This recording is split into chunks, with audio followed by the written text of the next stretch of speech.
le soleil avait dit, je reviendrai après la pluie de décembre. L'hiver a quitté son linceul et je demeure là, toujours seul, dans ma chambre.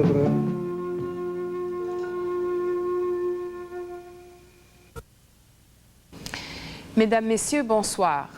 On disait de lui qu'il était l'enfant terrible du show business québécois.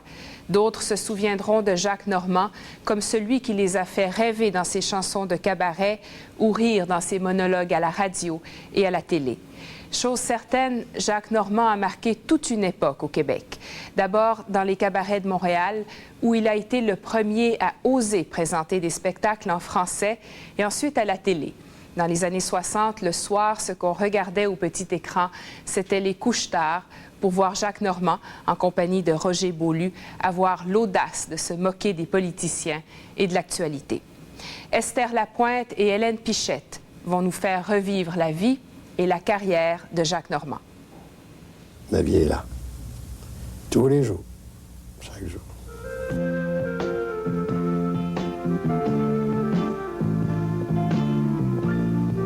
Jacques Normand est né à Québec dans la paroisse Saint-Malo le 15 avril 1922. Il est le deuxième d'une famille de 12 enfants. Veufs tous les deux, ses parents avaient déjà 8 enfants. Ensemble, ils en auront 12 autres. Au baptême, on le nomme Raymond Chouinard. Pourquoi est-ce qu'il avait pris ce nom-là, Jacques Normand? Ah, parce qu'il est allé faire du cabaret. Les premiers temps qu'il a fait du cabaret, c'était à New York. Il avait été recruté par des gens de New York à Montréal. On y avait des gens du milieu l'avaient recommandé à New York à des gens qui avaient des cabarets à New York. Et il a commencé au Bal Tabarin à New York comme un Français, parce qu'il recherchait des Français, parce qu'il était très populaire à ce moment-là à New York, aux États-Unis. Alors donc, il voulait avoir un nom qui fasse très français. Et puis Raymond Chouinard, c'était difficile à prononcer en anglais, puis ça n'avait pas tellement l'air français, quoi, ça l'est aussi, hein, Chouinard. Mais alors, Jacques Normand, ça allait mieux. C'était plus facile de s'en rappeler, puis ça faisait plus français. Il fut le symbole de la vie nocturne qui rassemblait tout Montréal dans les cabarets, l'enfant terrible du showbiz québécois. En quelques années à peine, il devient une grande vedette, les années les plus fastes de sa carrière. Sa partie la plus active, c'est dans les années 50, à partir à peu près un peu avant 50, vers 48, et pendant à peu près une quinzaine d'années. Et à cette époque-là, il faisait à la fois du cabaret, de la radio et de la télévision. Et ça n'arrêtait pas. Il travaillait au moins 15 heures par jour. Il venait dormir à la maison quelques heures, puis il repartait. C'est incroyable pour un homme qui avait été aussi, qui avait eu des épreuves de santé, des difficultés de santé aussi graves, comment il avait une résistance à toute épreuve. Justement, il était venu à la radio un peu à cause de son accident. J'aimerais ça que vous nous racontiez ce qui s'est passé. Eh bien, après s'être fracturé la colonne vertébrale, comme on le sait, là, à Kamouraska, en plongeant au bout du quai, il a été paralysé pendant 1 an, complètement paralysé pendant 1 an. Alors, c'est un peu pour ça qu'il est devenu l'enfant de ma mère une deuxième fois, le bébé de la famille, parce qu'il était immobile. Là. Alors, il est retourné aux couches, retourné aux soins qu'un bébé nécessite. Hein. Alors, à ce moment-là, tout ce qu'il pouvait faire, c'est écouter la radio. Et pendant cette année-là, il a écouté beaucoup la radio. Puis il trouvait qu'il y a, parmi les gens, les animateurs de radio, il y en avait qui étaient moches. Il trouvait qu'il avait l'impression qu'il pouvait faire mieux, lui. Sauf quand il écoutait Montréal, parce qu'il pouvait aussi écouter Radio-Canada Montréal. Et là, quand il écoutait Beaulieu, par exemple, là, c'était un modèle. Alors que d'autres à Québec, il y en avait des pas mal, mais il y en avait qu'il trouvait mauvais. Alors il s'est dit, moi, je peux faire mieux que ça. Et dès qu'il a recommencé à marcher, il était s'engager. Et ça a marché. Je dis, bon, ben alors voilà, vous avez un texte ici, un petit bulletin de nouvelles rapide, vous avez un commercial, et vous avez un commercial en anglais. Parce que le poste CHRC Québec faisait peut-être 2 fois par semaine, 1/4 d'heure en anglais, pour les clients de Toronto. Alors, tant pis. Moi, je ne parle pas l'anglais. À ce moment-là, il faut bien s'entendre. Et alors, je rentre en studio, mets le microphone, j'ai jamais vu ça, mais je crâne beaucoup. Je lis les textes qu'on me dit, etc., etc., etc. Quand arrive le texte en anglais, là, je suis un petit peu effrayé. Si j'avais su, je n'aurais pas été effrayé, parce que M. Pelletier, lui non plus, ne parlait pas anglais. Alors, j'ai lu le texte, cette annonce commerciale très punchée, comme on dit. Et il m'a trouvé extraordinaire. Que c'est ça, ce petit gars-là qui arrive de nulle part. Il lit, il punch, il connaît les commerciaux, je la connaissais à la radio, je m'étais farci depuis 2 ans. Alors, il fait venir le grand patron, M. Tivierge, et il lui fait « Je pense que j'ai trouvé quelque chose, c'était moi. » L'autre m'entend, très nerveux, fait « Très bien, vous commencez demain matin. » Je ressors du studio, et dans la salle d'attente, il y a des gens fort connus. Raymond Laplante, l'ami des papes. Félix Leclerc, le poète, qui l'a toujours ignoré qu'il était poète, c'est nous qui avons dû le découvrir. Raymond Laplante, Félix Leclerc. Ah, puis d'autres qui sont moins connus. Ah non, Lucien Côté, oui. Et alors, il me dit, ça a marché, ça, mais il me connaissait un peu, ça a marché. Je dis, oui, ça a marché, je commence demain. Et Félix me dit, combien?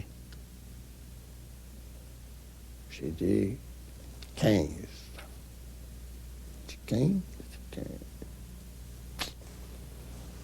Et Félix me dit, moi, ça fait 3 ans, j'ai 12. Ouais, mais j'ai dit, toi, t'es pas bilingue. J'ai dit, non. Toi? Ben oui. Tu parles anglais? Je dis, non. Ben alors, ils m'ont pas demandé si je parle anglais, ils m'ont demandé, êtes-vous bilingue? J'ai dit, oui. Je parle canadien, joual, québécois, gaspésien, ouais, pas mal de langues. Je parlais le yaourt, une langue blanche. Alors, moi, à mon avis, j'avais le droit de dire que j'étais bilingue sans mentir. Mademoiselle Fifi dansait gaiement et les messieurs la regardaient. Il a rêvé de faire de la radio, mais c'est le cabaret qui est la grande passion de sa vie. Et puis, tout naturellement, lorsque la télévision arrive dans nos salons, on le retrouve au petit écran. La radio l'a fait connaître, mais on n'oubliera jamais l'influence qu'il a eue sur le cabaret. Ce moyen de publicité, le tour est joué. Elle va se marier, mademoiselle Fifi, et se retirer, mademoiselle Fifi. C'est simple, mais fallait y penser. Voilà. Eh bien, mesdames, mesdemoiselles, messieurs, vous me permettrez de vous présenter Madame Gouin. Bonsoir, madame. Bonsoir, Jacques. Madame Gouin n'est pas connue seulement pour ses bonnes œuvres, elle est connue pour ses œuvres avec un grand O. Bonjour. Merci. Nicole Germain. Bonjour, Jacques. Madame Désy. C'est lui qui a lancé le cabaret en français. Le cabaret ne se faisait qu'en anglais à Montréal. C'était même considéré tout à fait quétaine et ridicule de faire du cabaret en français. Quand il a commencé ça, on s'est moqué de lui. Il y en a qui se moquaient de lui, parce qu'il faisait du cabaret en français. C'était américain, le cabaret à Montréal. Ce soir, en réalité, on ne devait pas chanter. À la dernière minute, il a manqué. À la dernière minute, il a manqué 3 minutes. Alors, M. Vettel nous a demandé, il dit, vous ne feriez pas une chanson? C'est pour la semaine prochaine. Alors, forcément, on n'était pas prêts. Alors, moi, j'avais déjà appris les paroles et la musique de la chanson. Lui, il avait déjà appris la mise en scène. Voilà. Il aimait l'humour, il aimait taquiner. Son esprit, ça consistait surtout à taquiner, à oser. Par exemple, il disait aux gens, et il disait des gens, ce que d'autres n'osaient pas dire. Il faisait des critiques terribles, mordantes. Par exemple, si une femme venait avec un homme plus vieux que lui, elle disait « C'est gentil, madame, d'avoir ramené votre père », des choses comme ça. On a répété ça par la suite, mais c'est des blagues que Jacques a lancées dans le public, a lancées dans le domaine du showbiz. Yeux dans les yeux, boîte à air contre boîte à air. On se dit des choses tendres. On est heureux tous les deux au fond de la mer. Chacun dans son petit scaphandre. Madame Filiatro, qu'est-ce que ça évoque pour vous, le nom de Jacques Normand? Mes débuts. Mes débuts, c'est-à-dire les années 50, l'époque des cabarets théâtres surtout. Le Saint-Germain-des-Prés a été un des premiers, sinon le premier cabaret, ce qu'on appelait les cabarets théâtres, qui sont devenus après les cafés théâtres, je pense. Oui, mes débuts, cette belle époque des chansonniers qu'on appelle aujourd'hui les stand-up comiques. Disons que Jacques Normand était le père de tous les stand-up comiques. On les appelait les chansonniers, comme en France. Ah, c'est du musical. On dira tout ce qu'on peut en dire. Mais ça restera toujours l'école, où l'on apprend à mieux voir, entendre, applaudir, à s'émouvoir en demandant de larmes ou de sourire. Voilà pourquoi la do mi sol, j'aimerais toujours la musical, j'aimerais toujours, j'aimerais toujours la musical. Je pense qu'il a apporté ici à Montréal une ouverture d'esprit, une façon qui était, comme je te dis, très française, là, d'ouvrir une boîte, de ne pas nécessairement dire des grosses farces plates, de s'inspirer beaucoup de l'actualité, c'était sa force, de se moquer de la politique. C'est lui qui a apporté ça ici. C'est une forme d'art qu'on connaissait pas beaucoup. Et ça se fait beaucoup en France. Et de mêler des monologuistes avec des chanteurs, avec une forme de variété, mais toujours avec une qualité. Il cherchait les artistes qui avaient quelque chose à dire. Tout existe en service, de la tête jusqu'aux pieds, ils sont là pour ça. Il y a pas les regarder, les rois des cartes de Saint-Germain-des-Prés. Ici, monsieur là, à Saint-Germain-des-Prés. Tout le monde se semble après une sauce bête, jamais rasé, sur le matériel, avec les matériels, c'est vrai. Jacques Normand adore les voyages. Quelques années après le début de sa carrière, il part pour Paris. Il côtoie là des grandes vedettes de l'heure.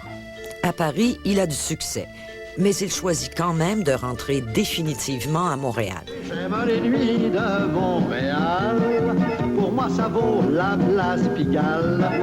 Je ris, je chante, la vie m'enchante, il y a partout des refrains d'amour. C'est au milieu des siens qu'il se sent le plus à l'aise et ses succès sont à la mesure de ses attentes. Aux petites heures vers ma demeure, je vais heureux à Montréal, c'est merveilleux. Monsieur Boulay, Oui, j'ai quelque chose pour vous. Vous avez quelque chose pour... Oh, que c'est gentil. Je trouve pas ça drôle du tout. Il n'y a pas de farce dedans non plus.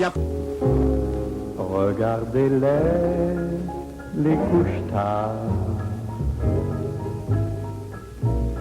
Ils ont l'œil lourd et gris. Bonsoir, mesdames et mesdemoiselles, messieurs, bonsoir. Cette année, Même ceux qui étaient des enfants à l'époque se souviennent des couches-tard. Pendant des années, avec son comparse Roger Boulu, l'idole de sa jeunesse, il reçoit chaque semaine des invités, toutes les personnalités artistiques ou politiques qui sont de passage à Montréal. Maître.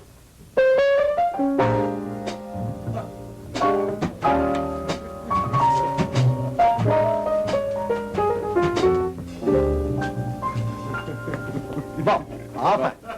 Mais dites-moi, monsieur Boulu, est-ce que vraiment vous savez jouer du violon? Mais certainement, monsieur Normand, même que c'est mon violon d'Ingres. Oh. Vous n'avez pas d'autre demain? Non, mais je veux pas savoir d'où vient votre violon. Je veux savoir si vous savez en jouer. Bon, certainement que je sais en jouer. J'ai même songé à un moment donné de faire carrière. Ah oui? Ah oui, ah oui, ah oui. Vous auriez été en somme le Florian Zabac des pauvres. Si vous voulez. J'aime ça. On a failli vous voir seulement dans les intermèdes musicaux. Quoi. Oui, oui, oui. 48 secondes pour remplir au violon. Fini. Roger Boulu, ici, Radio-Canada. Il a lancé les talk shows aussi, parce que ça n'existait pas avant lui, je pense pas. Ce style-là, de rire de nous, d'être capable de rire de nous, de rire des politiciens, de le faire avec beaucoup d'esprit et beaucoup d'humour, je pense que c'est lui qui a lancé ça. Et après, il a influencé une génération, toute une génération en tout cas. C'est un monsieur de grand talent. C'est quoi un steak à la Sanson? Ben, vous savez, c'est un steak Pas d'abord. un steak bleu. Non, non, non. Ni pas un bleu, steak rouge. ni rouge. Medium bien cuit. C'est surtout, ça se fait avec de la viande. Ouais, ça demande un minimum de viande pour faire un steak. Beaucoup de volonté, mais pas de discipline. Et c'est pour ça qu'il y a eu beaucoup de problèmes avec Radio-Canada, avec tous les médias qui l'ont engagé, parce que dès qu'il a réussi, dès que ça marchait bien, il perdait tout sens de discipline. Par exemple, vous savez que quand il y a une répétition à Radio-Canada, disons à 8 heures du matin, il faut être là généralement un quart d'heure avant. Parce qu'à 8 heures, il paraît que dans le métier, on est déjà en retard, hein, c'est ce qu'on dit. Alors lui, à un moment donné, à 8 heures du matin, la répétition commençait, puis le réalisateur se rendait compte qu'il n'était pas là. Alors il téléphonait vite à la maison. « Qu'est-ce que tu fais, Jacques? » Il dormait. Sa femme disait, « Ben, je le réveille, là. » Alors, c'est des choses comme ça qui se faisaient. C'était épouvantable. C'était très embêtant, ça, pour fonctionner dans le métier. Hein. Est-ce que ça lui ennuie? Ça lui ennuie, oui. Mais par contre, on lui pardonnait tout. Parce qu'il était irremplaçable dans une certaine année. Il n'y avait pas d'autre enfant terrible comme ça. On pouvait le remplacer par quelqu'un de moins terrible. Mais on aimait mieux avoir le terrible et puis endurer ses problèmes.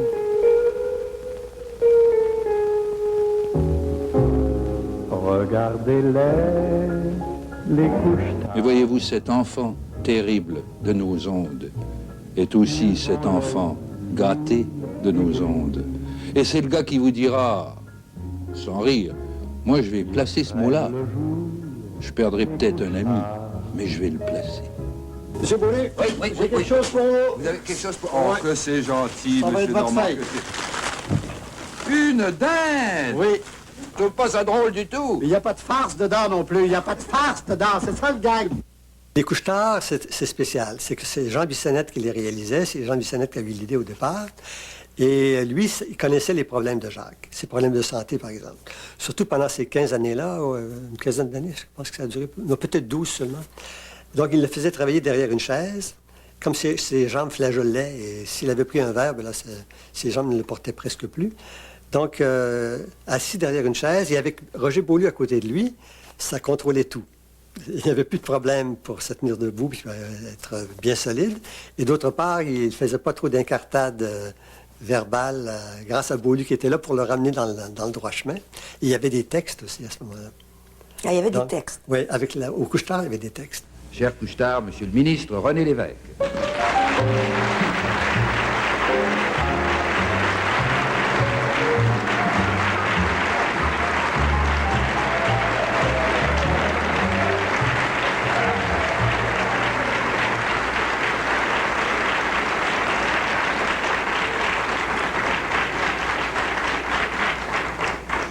Monsieur l'évêque, suivez votre script, s'il vous plaît. La confiance règne. Ça commence bien. On se croirait à Québec. On y a déjà été. Est-ce qu'il est vrai que vous avez l'intention de lâcher le Parti libéral? Ben, moi, j'ai pas pu voir votre émission cette saison-ci. On m'avait dit que vous aviez rajeuni la formule. Mais si vous avez seulement des vieilles questions comme ça... Monsieur l'évêque, il y a une question qu'on De veut... toute façon, un parti, c'est pas comme une chemise qu'on change chaque semaine. C'est pas non plus un vœu perpétuel. De toute façon, c'est pas dans l'actualité comme sujet, vraiment. Non, il n'y en est pas question. Monsieur l'évêque, il y a une question qu'on veut vous poser depuis longtemps. Qu'est-ce que ça donne comme sensation de côtoyer Bona presque quotidiennement?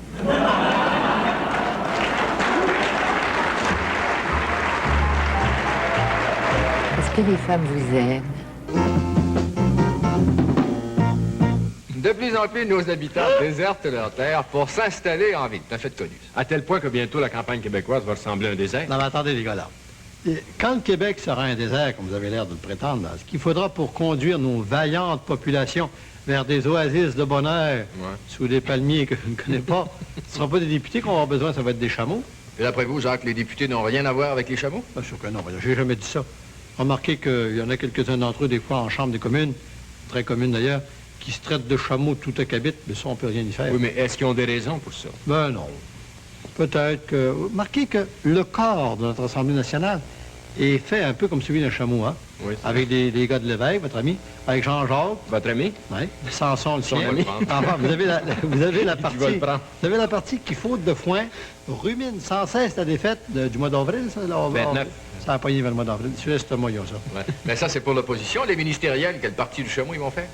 Ben, la partie supérieure, avec Bourassa et Choquette, ça fait les deux bosses. Exceptionnellement, Jacques Normand prenait un verre. Par exemple, moi, des gens disent que je bois, tu vois? C'est faux. Ah, voilà. Moi, je suis un scotch en retard. Hein. On a colporté beaucoup de choses sur le comte de Jacques Normand. On a surtout parlé de son amour de la bouteille et de son amour des femmes. Tout ça dans l'ordre et dans le désordre. L'autre bar. Vous aimez les femmes? Et elles, est-ce qu'elles vous trouvent beau? Est-ce que les femmes vous aiment? Oui, eh bien, laissez-moi répondre à cette dernière question. Oui, les femmes vous aiment. Oui, Jacques Normand, les femmes vous aiment, peut-être à cause du bleu pas ordinaire de vos yeux. Est-ce qu'il aimait les femmes autant que sa réputation le voudrait bien, en tout cas? Oui, il adorait les femmes, c'était sa grande passion. Mais ça lui réussissait pas très, très bien. On dit que la seule femme qu'il a toujours aimée de toute sa vie, c'est sa mère. Et je pense qu'un jour, quand je quitterai ce monde, comme dit tout le monde, pour un monde meilleur, oui. Mes dernières pensées seront pour les femmes.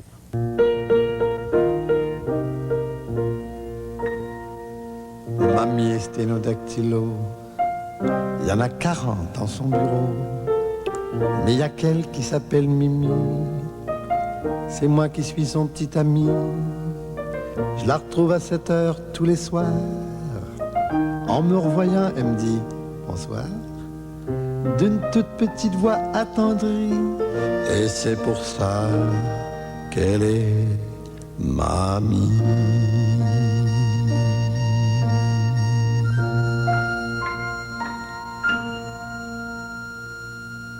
Ce gars-là n'a jamais eu le sens de la propriété. Il n'y avait rien qui lui appartenait. De sorte qu'il a fini sa vie sans rien. Il était dépouillé.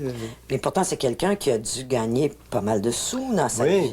Oui, quand je suis arrivé à Montréal, quand il a fait venir la famille à Montréal, il était l'artiste le mieux payé à Montréal. Il gagnait beaucoup d'argent. Alors, il peut se permettre facilement de faire vivre sa famille. Il n'y avait pas de problème. Mon père venait de mourir 1 an auparavant. La famille était pas mal prise grâce à Jacques. Jacques Normand aura été l'une de nos grandes vedettes. On lui doit le cabaret en français, le talk show, l'émergence de nombreuses vedettes. Mais ce qu'on retiendra surtout de lui, c'est cet immense amour de la langue française qu'il savait si bien utiliser, sa finesse, son impertinence et sa désinvolture.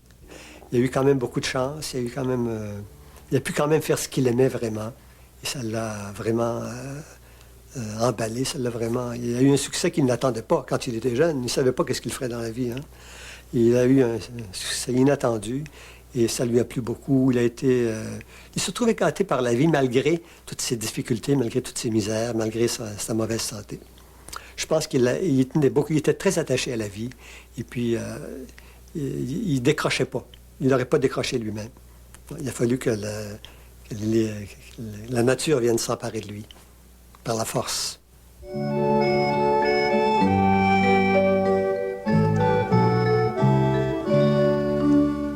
Ce jour-là, au bois de Chaville, il y avait du muguet. Si ma mémoire est docile, c'était au mois de mai. Au mois de mai, dit le proverbe, fais ce qu'il te plaît. On s'est allongé dans l'herbe, et c'est ce qu'on a fait. Comme nous étions sous les branches, bien dissimulés. Samedi soir et France dimanche n'en ont pas parlé. Le lendemain de cette aventure, nous avons acheté un traité de puériculture et de quoi tricoter. Tout ça parce qu'au bois de Chaville, il y avait du muguet. Voilà, Mesdames, Messieurs, l'équipe du Point offre ses condoléances à la famille de Jacques Normand, particulièrement à son frère Camille Chouinard, notre collègue à Radio-Canada. Bonne fin de soirée, merci et à demain.